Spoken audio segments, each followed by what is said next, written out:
Hello, Pete. Hola, Hannah. What's up? How you doing? I'm doing good. Hello, everyone. We'll give everyone just a few minutes to join. I know webinars, we've all realized that you don't have to really join for the first couple of minutes. So we'll give you guys a couple minutes to me and see before we really dive into the content. I Um, feel that there's like a negative feedback loop there where it's just like of like non-accountability where it's like, oh yeah, I'll show up in like 2 minutes. They wait for me anyway. And then like it just keeps pushing back and back and back. Like at a oh, certain for point, you have to sure. be like, no, we're starting at 9. Yeah, I feel like at the beginning of the pandemic, it was like 9:01, 9:02. Most people were trickled in, and I swear now it's like 9:15. It's really extended. But Pete, before we get started, I'd love to talk a little bit about traveling for work. Have you Yeah. been able to take any trips since the pandemic restrictions lifted? And what's your general Yeah. sentiment about traveling for work right T- now? totally. Super pumped on it. Had a super rad trip to visit a bunch of Atrium's customers in Atlanta. Maybe overdid it a little bit, kind of got out over my skis, thought that, maybe I was 28 instead of 42, took the red eye on Tuesday night. That was kind of dumb. And then rolled right into a bunch of customer meetings and then like three nights of like customer entertainment dinners. So yeah, but everyone was super stoked, even if maybe like my liver and my sleep schedule was not. Yeah, totally. I feel like the pandemic has like slowed us all down. I was joking with some friends recently that now, like, to do something on a weeknight is like a whole thing. Like no It's one does anything on weeknights anymore. It's like I cannot work all day and then also do something. But before the pandemic, we all like, used to go out on weeknights. It's crazy. Um, but yeah, I Yeah, think work love it. travel, it drains the soul, but it's good. Yeah, but Um, your customers like it. Your that's customers true. like it. Your Yeah, yeah. prospects like it. Like, the kind of forming relationships like real time, face to face, breaking bread. Like, kind of hard to argue against 100,000 years of like evolution. Yeah, Like, totally. as Yeah. much as I like Zoom and like some Goldcast or whatever, but like, let's be honest, right? Yeah. No, the break was good, but it's nice. I definitely feel the Yeah. happiness in getting back to in-person interactions. But I think it's 9:02, so hopefully enough people have joined. Chop, chop, chop, Um, chop. yes, totally. We have some introductory stuff, so it'll be a few minutes before we actually dive into the content. But let's go ahead and get started. I'm Hannah White, and I'll be moderating today's How to Hybrid session. Pete, if you could start screen sharing. Yeah, sure. And I'm Pete Kazanjy. I'm the founder of Atrium and Modern Sales Pros. Here, let me make sure I do this right. I didn't do the Hall of Mirrors because I had the Goldcast screen like window on the other screen. Normally it's like like forever. Totally. Yeah. So just on this first slide, really quickly, this event is hosted by Modern Sales Pros and sponsored by Atrium. I'm really excited to run through today's content with Pete. Distributed, remote, and hybrid sales management is top of mind for a lot of people. Pre-pandemic, it Hmm. really felt like we were just getting a hold of regular sales management. And remote, distributed, and hybrid sales management has made some of you reassess and take stock of how to properly manage your sales teams. So Hmm. we were just perfecting the traditional sales methodology, I suppose, and now there's a whole new situation to contest. It's yeah, just to keep things spicy, never a dull moment, Totally, right? it's like hundreds of years of selling, and then we have to redo it. So, before we get into the content, let's go over just a few introductory things. So, like I said, today's event is hosted by the team at Modern Sales Pros. For those of you not familiar, Modern Sales Pros is the world's largest revenue leadership community for people in sales management, sales and revenue operations, sales development, and the related supporting disciplines. Our mission, or MSP's mission, I should say, is to create an environment for 20,000 and growing members to answer questions they'd otherwise struggle to solve on their own. It's to help them see around corners they may not know about in their sales management life. Like We how to manage a hybrid sales organization. Yes, exactly. You don't realize you're doing For it wrong until someone tells you all the things you're missing. Pete, we'd love to hear about who you are. Yeah, for sure. Hey, folks, my name's Pete Kazanjy. I'm one of the founders of Atrium, also the founder of Modern Sales Pros.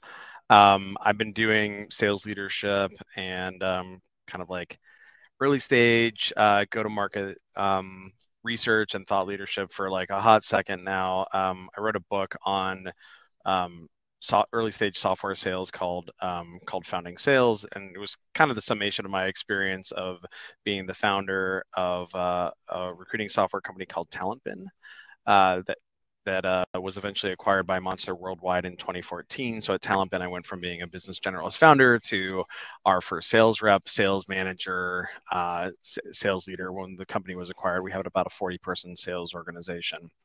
Um, and yeah, so I kind of think about I think a little bit about sales stuff here and there, you know. So I'm really excited to kind of talk about hybrid selling today, or sorry, managing hybrid sales organizations today. Couple things that kind of like that I've been reading recently that I think folks um, might be interested in. These are some of my favorite sales management books. So The Qualified Sales Leader, Cracking the Sales Management Code, and 5 Secrets of a Sales Coach.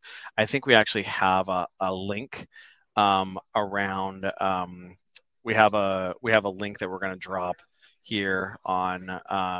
If folks want to go ahead and grab that and sign up for a copy of these books, and also a Yeti mug. A Coffees for Closers Yeti mug. So I think we're going to go ahead and drop that in the chat there. Yes, we And then I dropped it. think wonderful. And so then kind of without any further ado, I think we're gonna get jamming here on our content, on our topic here. So hybrid sales organizations. So we actually did a survey of our customers. Atrium is blessed to have, approaching 300 customers, and I think we were able to survey nearly 500 sales managers on the topic of like what their sales organization looks like, if they're all in person in the office, if they're all distributed. It turns out it's actually hybrid, right? So 95% of teams are either fully distributed or hybrid, and really like that's not gonna change. It's not like it was a temporary sort of thing. Most people are expecting that to grow over time. And so one of the big things that's like a big change, because like as you guys can kind of see right now, I'm sitting on a sales floor. I got a handful of account executives over here. I got some SDRs behind me, but I also have like half of my sales organization that are working from home in San Diego and LA, in a variety of different places. And so the challenge there is that what that does is that compresses your ability to have visibility and drive communication amongst your team. And so there's a couple of like negative implications associated with this. People can definitely take their foot off the gas without the esprit de corps and social accountability. Sales is a really tough gig. You have tough conversations with prospects, and coming off one of those tough calls, it's nice to have someone next to you. You like turn to them and say like, man, that person was kind of mean. Right? Mm-hmm. Folks who work on the wrong things. And there's a number of reasons why this is, where this comes from, but it turns out that like, the removal of that social cohesion without some sort of replacement associated with it can really leave a hole in driving ongoing effort. From a management standpoint, like you can't rely on what I like to call instrumentation via osmosis. So like using eyes and ears to be like the traditional, hey, is the sales floor loud? Like what's going on here?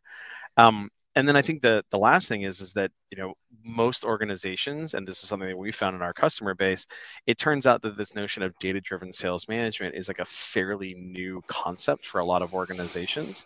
And so as a result, the level of maturity in those teams or in those managers in order to manage by metric ends up being pretty, pretty adolescent. And so the reality there is that all of this can negatively impact performance.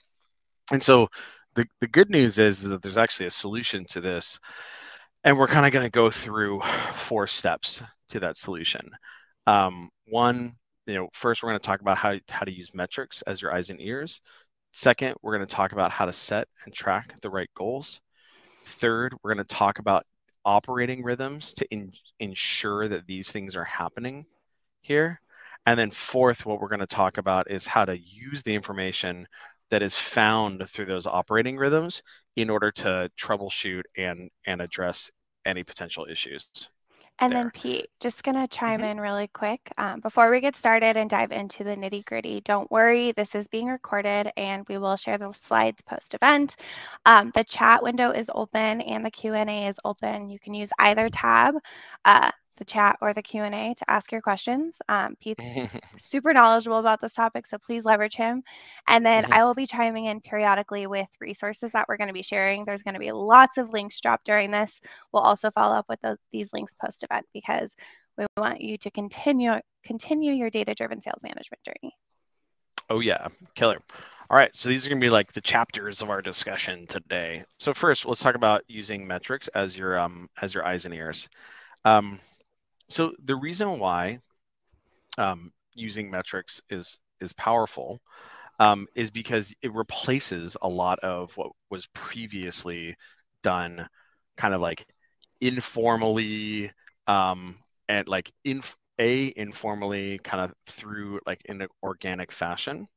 And but moreover, it's in a much better way as well. And so kind of the benefits of these would be things like you now can see what kind of has like disappeared into the ether with remote work. The better thing is that like it allows you to coach your teams in a way that even if you were in person, you wouldn't be able to do, because like just listening to the buzz of the sales floor, or like listening to whatever call is like sitting next to you, obviously is a very limited way of doing this.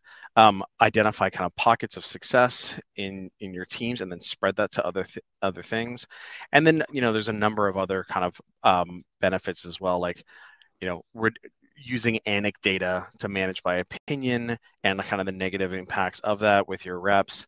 And of course, reduce finger pointing between various stakeholders, like, hey, these are unqualified leads. No, the AEs aren't following up with them, et cetera, et cetera. Like it's right there in the data.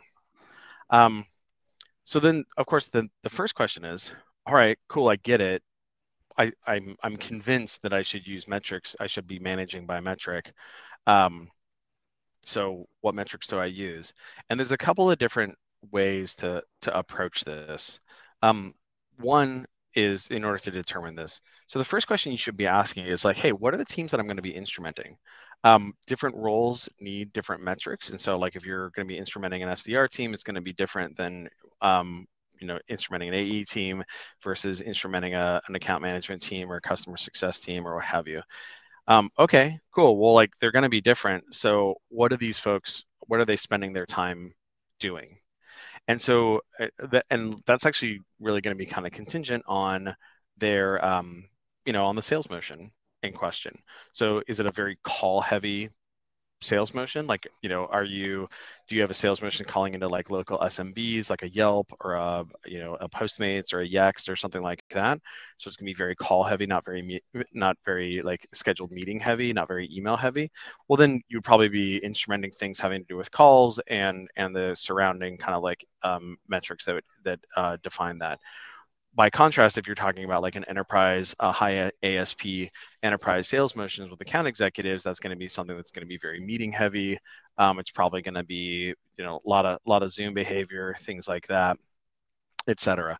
A lot of multi-threading within organizations, a lot of contacts per account. So what do you want to be thinking about is like, what would the ideal fingerprint of success potentially look like there?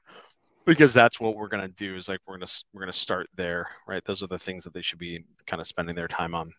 And then just on the what metrics do I use front, I just dropped a link in the chat for metrics in Atrium. And then this can be genericized without Atrium, just generally whatever data, sales management data you use. So definitely click on that article and look into those. And then on this next slide, Pete's going to go to, if there's any links that anyone wants access to right now, we'll share the slides post-event, but I'm also happy to drop it in the chat. So let me know. Yeah, and so these are some, so one thing as relates to this though is that oftentimes what ends up happening is like people can get like really lost in the sauce on like, oh my God, what are these crazy metrics that I could be tracking? You actually don't want to do that. Like we want to start basic and then get more advanced. And this is like, there's a lot of things kind of arguing in the wrong direction around this where, there's a lot of where you have have a lot of vendors or a hot recent webinar or whatever saying like, hey, this is like some crazy metric you have to be tracking. It's actually not the case. Like you just want to start with your basic kind of meat and potatoes, and then what will happen is you then get more advanced. Right. So the biggest problem that organizations have is they just don't do this at all. They don't consume the information. And so the way to kind of solve that is to just start. Like just start. Don't overthink it. Don't get lost in the sauce. Just start, even if it's like tracking things on a whiteboard, because then what you can do is you're going to get more advanced and you're going to get more iterative over time.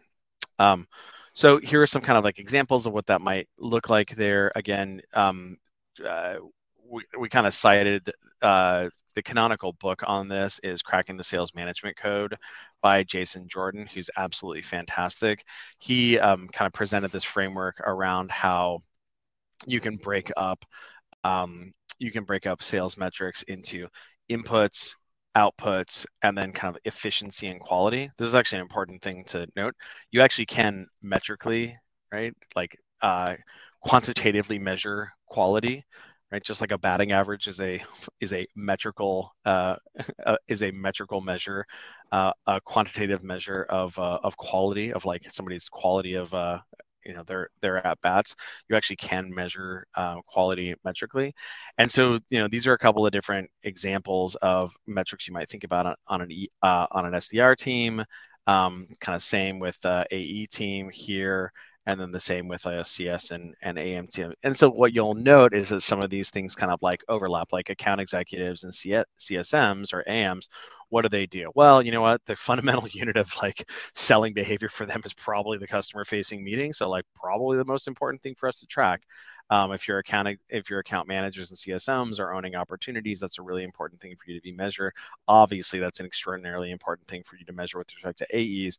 But moreover, it's insufficient to be measuring pure opportunity ownership by itself, because what you also want to be measuring is new opportunity inflow coming into AEs pipelines, right? And then moreover, these are all kind of like inputs here. Ideally, what we want to be looking at is outputs as well and how they connect together. Like we can't just look at outputs. Everyone knows that we have to, oh yeah, we measure bookings. Of course you do, right? But it's insufficient to measure those outputs. We actually want to be measuring the inputs as well. And so by doing both of these things and the efficiency of quality in between, and the kind of the conversion rates and what have you, it gives us a full picture of what's going on with a given what's going on with a given seller or a team or what have you. Cool. So then the question is, all right, well, where do we get this? Where can we get this data? The one thing that you kind of want to be careful about is like requiring too much manual data capture, because that's a really good way of like pissing off your account executives and your AMs and what have you. There's a bunch of different ways that you can actually automate at least the capture of this data before we get into like the visualization of it. As a as a sales operations person or revenue operations person, to the extent that you can kind of automatically capture that information and have that being piped into the CRM or a data warehouse or what have you, that can be a very powerful thing, rather than saying like, okay, we're going to require you to log a meeting each time, versus like, hey, you know what, let's just like hook directly into the calendar and use data that way, or like use that information that way. This is how specific like data-driven sales management software like Atrium automates a lot of this. But at the same time, there may be kind of situations where you actually do need to do manual data capture. Just be kind of careful about that, because you're definitely going to get account exec if you add too many validation rules and things like that. You're going to get account executives and what have you kind of like rising up with the pitchforks, etc. Wonderful. So that was a little bit around how we're going to use metrics as our eyes and ears. So the next thing that we're going to kind of talk about here is how to set and track goals, because it's insufficient to just say like, oh, okay, like we should probably be paying attention to these metrics. Actually, what you need to do is say, okay, what is the right level for these various metrics, right? And so again, the reason why we want to do this is because from an output standpoint, we want to win, we want to close a lot of deals, we want to book a lot of bookings, etc.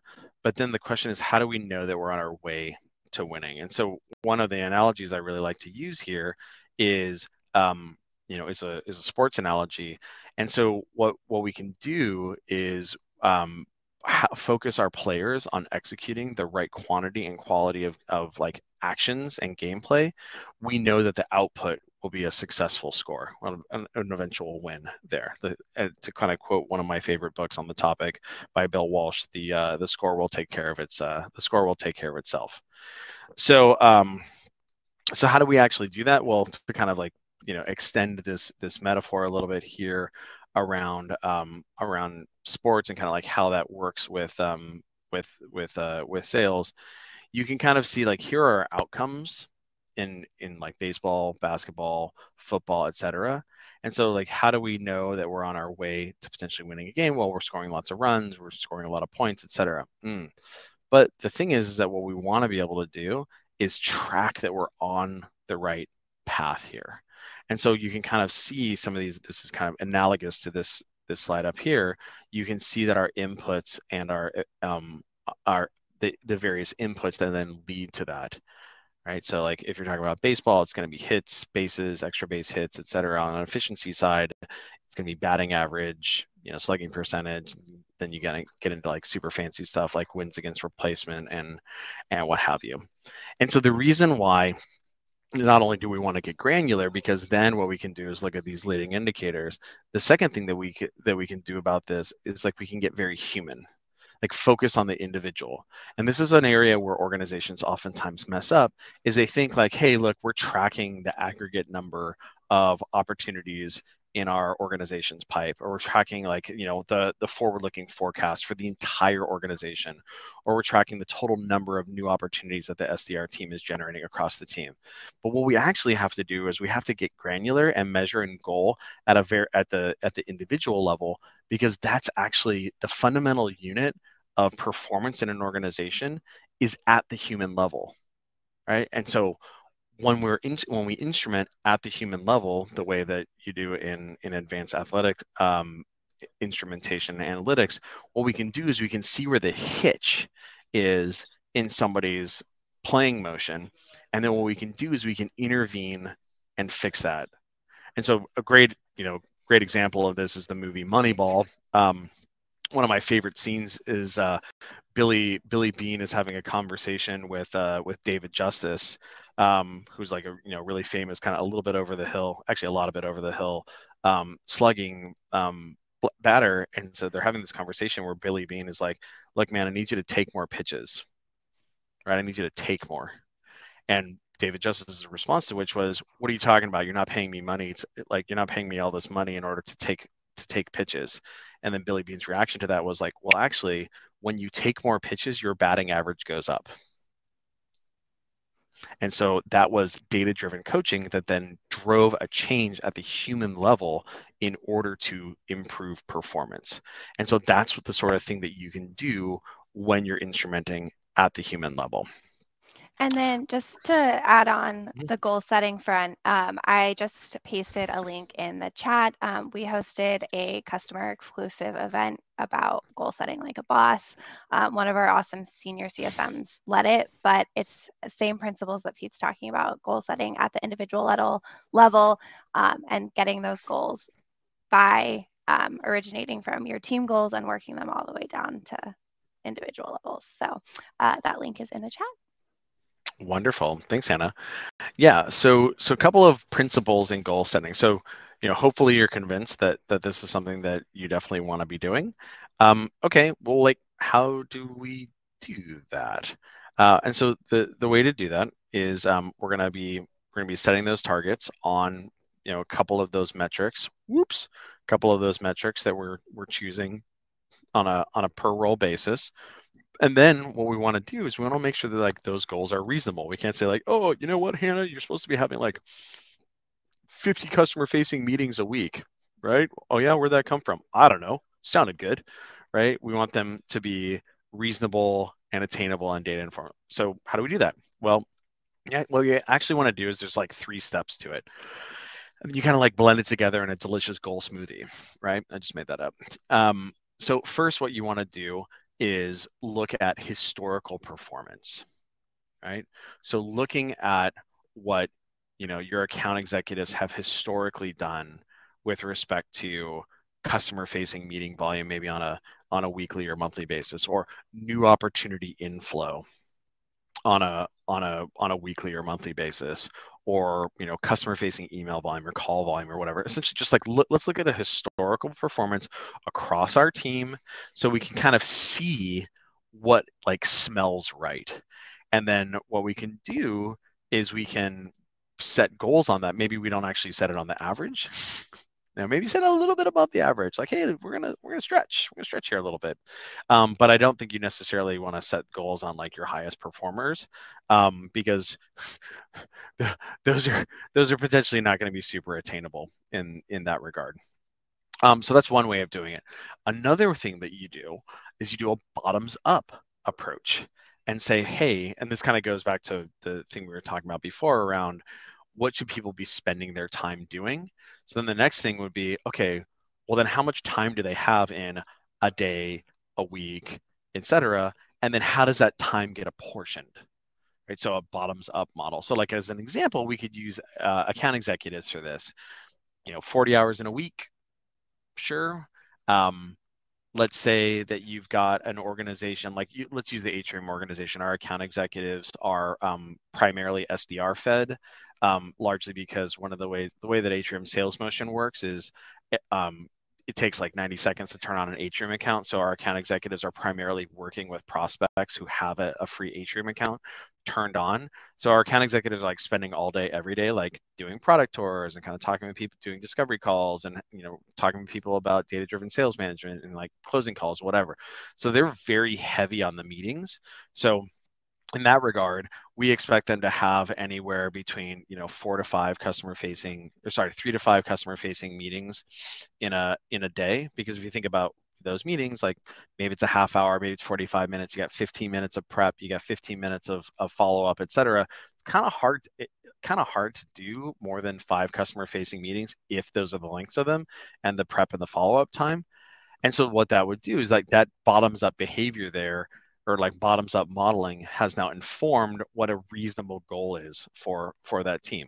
If your AE team is different, say you're like a full cycle sales organization doing prospecting, doing disco calls, doing demos, and then maybe even like if you're like full cycle, like doing AM and CSM work, maybe there's meeting time that's spent on that.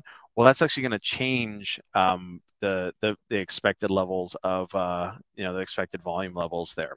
So again, just think about it from a bottoms up standpoint, and then what you can do is like you mix that with the historical performance information in order to say, oh, okay, wow, like our historical performance has been like dramatically lower than what I would expect us to be at from a bottoms up standpoint. Sure glad I did that exercise, because otherwise I might have set a goal that was too low. And then the last thing that you can do is you can use benchmarks. This is a little bit tougher to do because like getting the data can be a little bit of a challenge there, but if you can do it, it can be really, really helpful. This is one of the things that is really kind of cool. As I noted earlier, we're approaching 300 customers for Atrium. So we actually have like tons and tons and tons of benchmark data around organizations that have similar sales motions to each other. And so the cool thing about that is actually one of one of the things our CSMs do in onboarding, we call it Atrium University, is actually help organizations do some benchmarking based, again, not erroneously, but based on organizations that have similar sales motions to them. Cool. So then importantly, what you're going to do is you're going to take these 3 things right here, and then you're going to blend it together. Right. And then importantly, what you're not going to do is you're not going to like conclude like, all right, here's the end all be all. Clearly, these are the goals we're going to have forever and ever and ever. But instead, you want to start with initial set, right? You want to inform those that are informed by those kind of 3 approaches, or if at minimum these 2 approaches right here. And then what you're going to do is you're going to get started. You're going to publish them, and then you're going to see how it lands. And then what ends up happening is if you set good, like attainable and kind of reasonable goals there, well, what'll happen is your SDRs or your AEs, especially if you like spiff them, on those goals, they'll outperform them. And so then you'll be like, oh, wow, look at this. Like my team is outperforming these goals. Maybe we have new goals. Right? Like, oh, look, you guys are consistently like 60% above goal. All right, let's dial that up a little bit there, because in general, we should be getting more efficient in our sales motion, right? We should be figuring out ways of making it such that our SDRs can be calling more or sending more emails or creating more ops in a given time period by making that motion more efficient. The same is true with our account executives.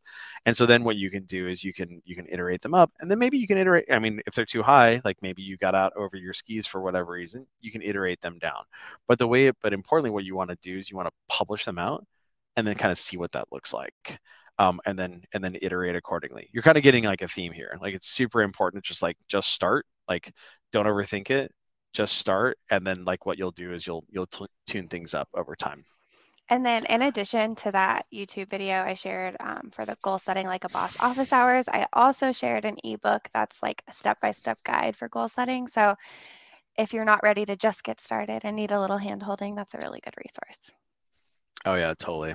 Oh, and also you shared the SDR and AE activity model. I love those. Yes, yes. We're big fan of spreadsheets here for prepping, right? We're not big fan of spreadsheets for data-driven sales management, because who's got time for that shit? Yeah, but you Cool. have to do the math somewhere.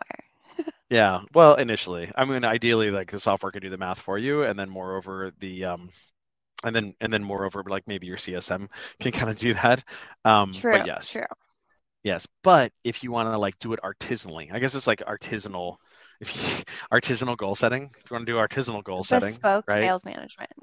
Yeah, exactly. If you want to do artisanal goal setting, right, where you like, nick your fingers and like bang your knee, go for it. We just we just dropped that in the chat. Have fun. Um, cool. So these are some examples here of like what some goals, kind of like reasonable goals might be. Some of the things are like fairly bounded. Like, it's kind of hard for organizations to get, just from a performance standpoint, there's only so many hours in a week, so it's kind of tough to have more than like 15 or 20 customer facing meetings if you're an account executive, unless you're having like 15-minute meetings or what have you. And then you can kind of see things get like a little bit broader here, like email volume, because this is essentially what your AEs are spending in between these times right here, kind of putting touches on pipeline, etc. And then you get up to like, pipeline and win rate and bookings or what have you. And that obviously that's going to be like super variable, contingent on the sales motion. Um, things can be a little bit more banded in SDR land, especially on the pure activity side of things, because if you think about it again, like, there's only so many hours in a day, there's so many hours in a week, etc. Obviously automation can help you crank this up. But what will probably happen is, like, as you crank up the activity levels, as you crank up the activity levels here, your email responsiveness rates will fall off. The thing that will change on a sales motion basis with SDRing is like probably the blend. Like, are you more call heavy? Are you more email heavy? If you're targeting enterprise accounts, if you're targeting enterprise accounts, probably the amount of multi-threading that you're going to be doing within that organization, like on a contacts per account engaged basis, is going to be much higher. Same with like how long you're babysitting an account, how much you're engaging with it.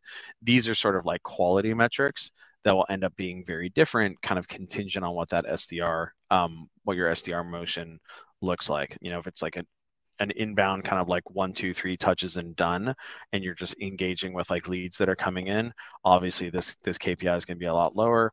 If you're like multi-threading into like some giant organization trying to like thread your way into the chief information security officer, etc., these numbers right here will be a lot higher. So those are some kind of like suggested goals there. Again, don't take these as like hard and fast, because really these are the approaches that you should be doing here.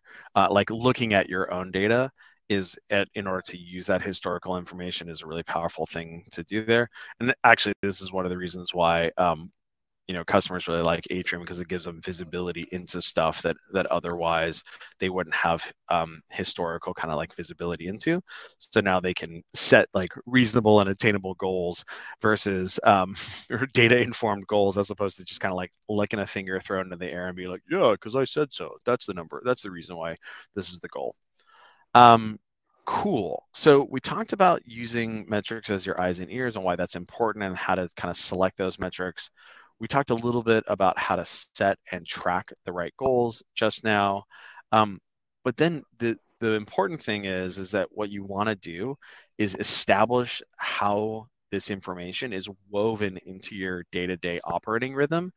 Um, One of the jokes we like to say is that the old saw about if a tree falls in the woods and no one's around, does it make a noise?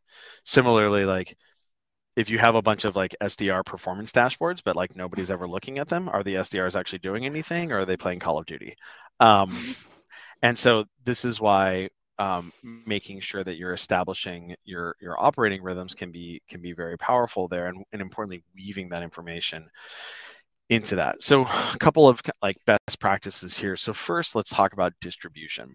So when we create these various assets, whether we're talking about like dashboards or reports or other sort of things like alert feeds, etc., what you really want to do is you want to make sure that those things are being distributed and making them come to you.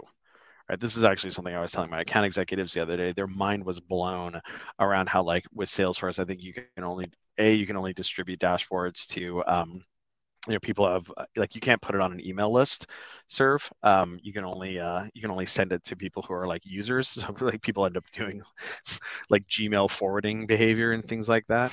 And then also you're limited in how many email broadcasts can go out, which of course is like kind of nonsense, because as a seller, as a sales leader, we all kind of like live out of our inbox, versus saying, you know what I should really do right now? I should go like look at a dashboard. And so this is why making sure that these things are distributed and kind of coming to you is really important. So a couple of different ways to do that. URLs are definitely your friend in this regard. Usually most most metrics solutions will have a per report URL. And so then as a result of that, you can do kind of some fun things. You can bookmark them, kind of get them like nice and front and center. You kind of see that this is the case with me here. Like obviously I've got a bunch of URLs just kind of like hanging out here. But then importantly, merchandise here. So I kind of hard to miss, right? But importantly, what you also want to do is you want to distribute these URLs in assets that are used in your operating rhythm. So examples of that could be like calendar events, agenda, like meeting agenda documents, etc. But like what you want to do is you want to make sure that those things are present in workflow, because then what that's going to do is it's going to make it such that you're consuming that information and then like deriving insights from things and then changing behavior, right? Coaching appropriately. The other thing that you can do here, versus just kind of leveraging the URL, is make sure that these things are kind of like sending out to folks. And so a lot of reporting packages will allow you to do kind of recurring distribution, whether it's via email or via Slack. This is something that our customers really use the hell out of, is making sure these things are being sent to people like into their inbox at a specific point in time. Like, oh, it's Sunday morning. This is when my Ramper dashboards go out to me, so I can look at them with my coffee. Or, oh, it's Monday midday. This is when the clean your room reports go out to all the account executives to make sure that they can engage opportunities that are untouched or what have you, whether that's via email or via Slack. And then Pete, just on the URL front, I think a caveat with a lot of the tools and platforms is that sharing the URLs doesn't necessarily mean that people without access to the tool can use them. So that's like a big roadblock as well. I know there's some solutions that like you share a dashboard URL, but only if you have an actual paid seat can you actually like view it and engage with it. Yeah, and I think that's why broadcasts end up being very important, because like, look, I I'm kind of like a sales operations person in like sales leader clothing. Was it like wolf in sheep's clothing there? And so one of the things I always joke about it with like sales ops people is, yeah, you get begged and begged and begged and begged to make this report, to make this dashboard, et cetera, et cetera. And then you go and you look at the dashboard that you spent like 4 hours setting up or like 6 hours setting up, and then of course the last time it was refreshed was like a month ago. And so like, and so you could get mad about that and be like, oh man, like, you said you wanted this. Or you could actually like solve the problem and be like, look, here's the reality. As a sales manager, as SDR manager, right? Like we're, day-to-day knife fighting, kind of running between meetings, helping our reps, et cetera. And so having stuff come to me via Slack and by email is a very important thing, right? When I have a minute to like walk to the kitchen to refill my coffee and I'm spinning through my Gmail on my phone, having that information present right there can be very, very impactful versus, oh, no, I got to like go log in. So I think like one of the things we talk about in our organization a lot is that the sales operations folks are kind of like the product managers of sales organizations, and so you got to have user empathy to your user, which is like essentially the sales manager. Cool. So yes, again, one of the things that, a really, really powerful way of making sure that this information is present and accessible is putting them into calendar events and agendas. So just making sure that these things are, the metrics are being present there. This is kind of like an example of this. It's kind of like a not amazing screenshot of that, but you can see that all of these hyperlinks right here in this recurring meeting invite these are all links off to various reports. Most of them are Atrium, but some of them are not. Some of them are Salesforce reports, and I think actually some Amplitude reports as well. I kind of showed you guys bookmarks earlier, and then importantly, like weave it into agenda documents. So like your sales team meeting or your stand up or your one-on-one should have agenda documents. And so then what you can do is you can literally link to those. And then when you're preparing for that meeting as a manager, as a leader, as a sales operations person, 30 minutes in advance or what have you, you're able to jam through here and say like, here are these different things that I should be aware of. Wonderful. And so this is just like an example of like what a prototypical operating rhythm might look like on a given sales team. This is like it could be on a Monday, it could be essentially a sales team meeting kind of with the content that we talked about before.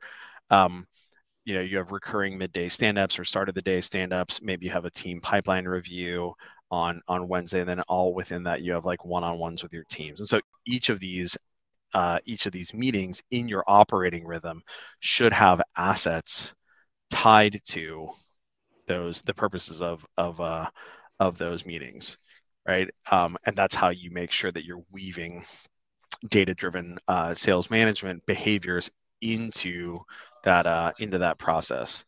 Cool. So I think Hannah, actually, you were going to present this, yes?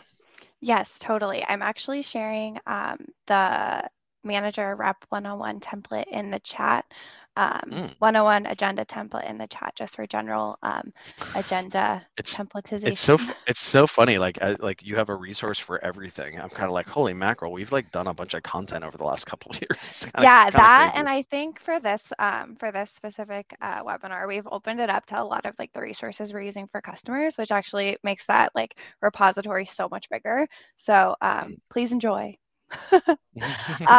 So on the quick commercial for Atrium front, a really great way to manage remote teams manage remote teams in a data-driven way, like Pete has been talking about, is through data-driven sales management software. We're going to share a quick little blurb about Atrium, and Atrium makes software that classifies itself in the data-driven sales management category. Atrium helps sales managers use data and metrics to improve their team performance. Managers need to be data-driven. This is table stakes nowadays. It's really hard to do, and managers aren't really trained on this. So Atrium is helping us achieve a world where managers, whether that's AE, SDR, CSM, AM, and so on, have every metric they need at their fingertips. Gone are the days of flagging down and begging your sales ops person for a report. Sales and rev ops is actually supposed to be a strategic discipline, and they shouldn't be your report jockeys anyway. In addition to having all of the metrics you need, data-driven sales management software proactively monitors and alerts based on KPIs that are important to you, like the goals you've set and alerts on the KPIs that are important to you and sets goals and helps you set goals and detects anomalies and whatnot, both good and bad. The software does all this for you out of box. And I think a really good example of this is pulling through for like an SDR is it looks like Gabby is 30% lower on opportunity creations this month. And yeah, we're only halfway through the month, but she's not pacing to hit quota. So traditionally, you'd have to pull the data, look for anomalies, identify the anomalies, and the associated resolution, and then coach. With data-driven sales management software, you read the alert and coach. It's super simple and takes a lot of the back and forth out of it. Yeah, and I think importantly, Yeah. the whole idea here is that it's just, helping sales managers use data to improve the team performance, right? Like Mhm. that's the goal. There's a bunch of different things that folks got to do or ought to be doing, and it ends up like being very difficult to do that with like a wall of charts, an overwhelming wall of like Tableau tiles or Looker tiles or what have you, versus like, Mhm. hey, here's the thing that matters to you. Let's go ahead and act on it. Yeah, definitely. And I mean, just to reiterate, Atrium, like Pete said, in general, data-driven sales management software uses data to improve team performance. The great news about Atrium is you're in really good company with Atrium. We're helping hundreds and hundreds of revenue organizations level up their data-driven sales management. And then enough about data-driven sales management. Let's get back to Pete. Yeah, totally. So then the next thing that we're going to talk about here is like kind of what Hannah was just noting there in our terse little advertisement. But the thing is that having metrics is great. Having goals on them is great. Weaving it into your operating rhythms is also great. But the reason why we do all that is to change rep behavior, right? David Justice, I need you to take more pitches, right? Rep, I need you to be more on top of your pipeline because your untouched opportunities are so high. I need for us to schedule time for you to be more on top of your pipe hygiene. So it's all about detecting and then troubleshooting that and then resolving the problem, right? So the reason why we do all this stuff is to change the future. This is why like forecasting is not just table stakes, but also just kind of like a legacy way of thinking about this, because the forecast is a reflection of things that have already happened, as opposed to how do we make the forecast better? How do we change rep behavior to raise their win rates, to raise their ASPs, to raise their activities, etc. Because that's going to drive a better outcome in the future. We want to change the future. So how do we do that? Well, we got to figure things out that are problematic. We got to fix them. That is literally your job as a sales manager or an SDR manager. And so what that ends up looking like is one, we got to detect an issue, right? So typically the way you're going to do that, and if you've done these other steps right, where we've selected our metrics, we set goals on them, and then we're weaving it into our operating rhythm, well, what we're going to do is we're going to have lots of opportunities to kind of see things that are off. Right. So a rep who's off as compared to their past performance, is somebody degrading as compared to their past performance? Or is somebody off as compared to their peers? Right? Are they off? Or alternatively, are they not tracking towards their appropriate goals? Or the inverse, is somebody particularly high as compared to their peers? Whoa, this person right here has a way better win rate than everybody else. Why is that? Right. So what we got to do is we got to detect what's going on. Then once we found an issue, well, we want to root cause what's happening there. Like Hannah was kind of talking about this earlier. It's one thing to say, hey, this SDR, we're midway through the month, we're 50% of the way through the month, but this SDR is only at 30% to goal with respect to opportunity creation. Okay, we know that there's a problem, but now we got to diagnose what's going on there. And so the way that you want to do that is you want to look at upstream KPIs that potentially indicate to you where the issue might be. We'll get into that a little bit more here in the future, but it's insufficient to be like, oh no, there's a problem. You actually now have to diagnose what's going on, because then what we want to do is we want to fix that, right? Fix that issue. And then by fixing that issue, we make everyone better. And then the rep performs better. And then in aggregate, the team performs better. So then once we've diagnosed this issue, we want to communicate that issue, discuss it. So, and it's not like, hey, you know what, Hannah, you got this problem right here. It's pretty obvious to me, etc. But it's more along the lines of like, and I think we talk about this in our data-driven coaching masterclass, saying, hey, I'm observing this thing. I'm observing this thing. Do you have a sense of where this might be coming from? And then we can use data to dig into that a little bit more and kind of figure out exactly what's going on. So an example of that, to use the SDR, okay, this person's opportunity creation is pacing off as compared to goal. Let's go ahead and diagnose that a little bit. Is everybody, are the other 8 SDRs also struggling? No, it's just this person right here. Okay, that's interesting. Well, let's look upstream and look at their leading indicators. Has their activity fallen off? Has their activity quality changed, et cetera? Their activity levels hasn't fallen off. Instead, their email response rate and their connect rates on their calling has really like taken a dive. That's weird. Did their messaging change? Are they using different sequences than the other reps? Now we can investigate that and say, oh no, they're like, oh, look at that. They're using an old sequence. Well, let's get them on the straight and narrow. And lo and behold, look at that. Right? Reply rates, open rates go up, reply rates go up, et cetera, et cetera. And then what I kind of talked about at the end there was this notion of like looping back. So, hey, this is what I think we should be addressing. Do you agree with that? Okay, great. Let's change your behavior. And then importantly, we're not going to declare victory until we actually see the metrics change. Right? We're going to see that in the case of the SDR I was talking about earlier, we're going to see that email response rate changes and comes into line with everybody else. And then lo and behold, opportunity creation starts improving as well.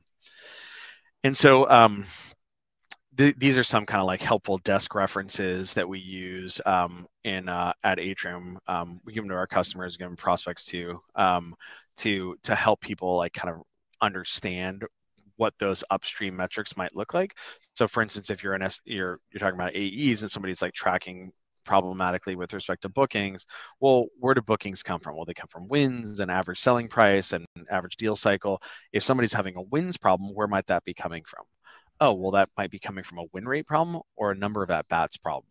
Well, if it's coming from a win rate problem, we would then go upstream from there and say, hey, where is this potentially coming from? Is it coming from a pipe hygiene problem because somebody's got an ungodly number of untouched ops? Okay, if that's the case, I think I have an idea about how we might want to address that. We have a pipeline hygiene problem. We need to coach that appropriately. If it's instead a quantity problem, well, they might just not be having enough new opportunities coming into their pipeline. Maybe they fell off the SDR round robin, or they need to do some more prospecting activity.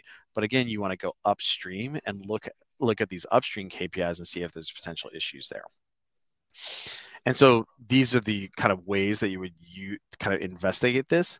One is this an issue with the individual rep or an issue across the entire team?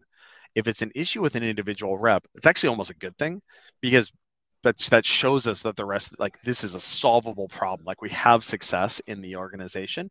And so what we just need to do is like get this person into band. Alternatively, if it's an issue across the entire team, like, oh man, all of the SDRs opportunity creation is falling off because all of their email response rates or all of their connect rates are falling off. Well, that might indicate something about like the market or our messaging or what have you, or like, did our win rates across the entire AE team fall off? And so then what we want to look at there is like, okay, is like, if it feels like it's an issue with an individual rep, has something changed? Are they in line with their peers? Are they not in line with their peers? If they are in line with their peers on a variety of different metrics, well, you get a little bit like more of a challenging problem there. It's probably like more of a quality issue. And then lastly, is this a skill or a will issue?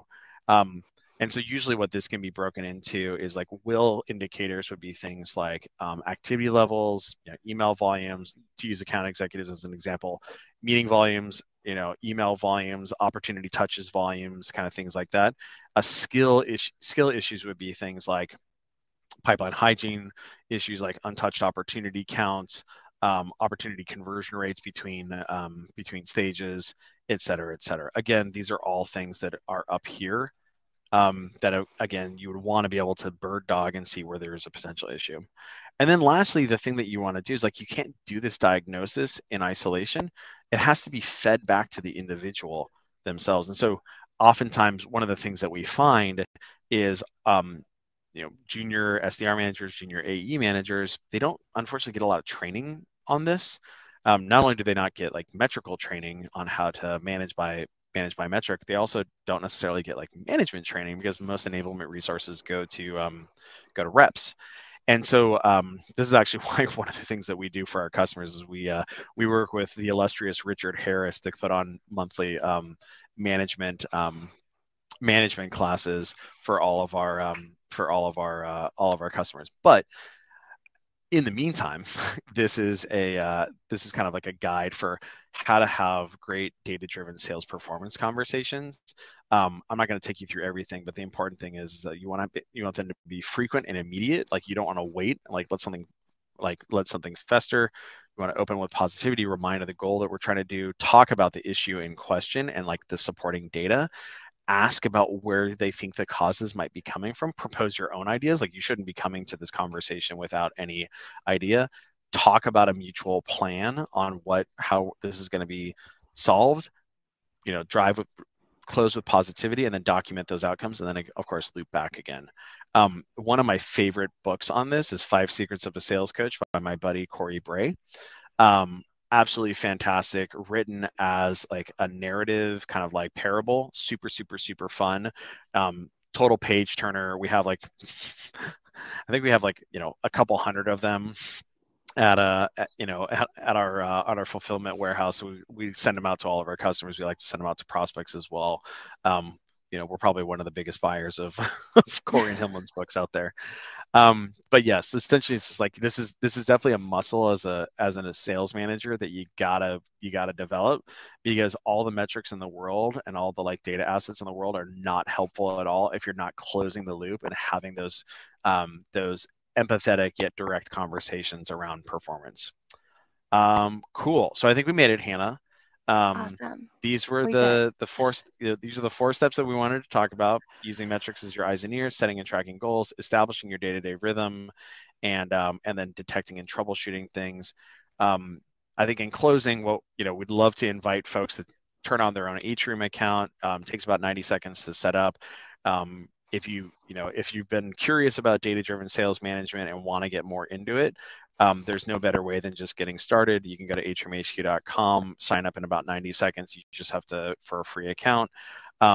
You'll be able to walk through all the insights and metrics about your SDR, AE, AM, CSM teams. Moreover, if you'd like a copy of each of these books and a Coffees for Closers Yeti, I think Hannah's going to go ahead and drop a link in. She's going to go ahead and drop a link here in the chat. So yes, Hannah, did I miss anything there? You didn't miss anything. Link is dropped in the chat. And then like Pete said, we are giving customers seats to those Richard Harris classes. So get yourself self-signed up and get through that process so you can join in on those classes too. But we're going to wrap things up finally. This was an awesome content track. Want to thank everyone for attending. We loved having you here. Thanks to Atrium and to MSP for hosting us. But Pete, you did awesome at presenting, and this content is awesome. We'll follow up with the recording and slides and all the resources dropped in the chat. We'll get those to you by end of day now. But thank you guys. Eric, thanks for coming. Appreciate you for dropping in today. Cool. Thank you. All right, just drop that upcoming events link and see y'all soon.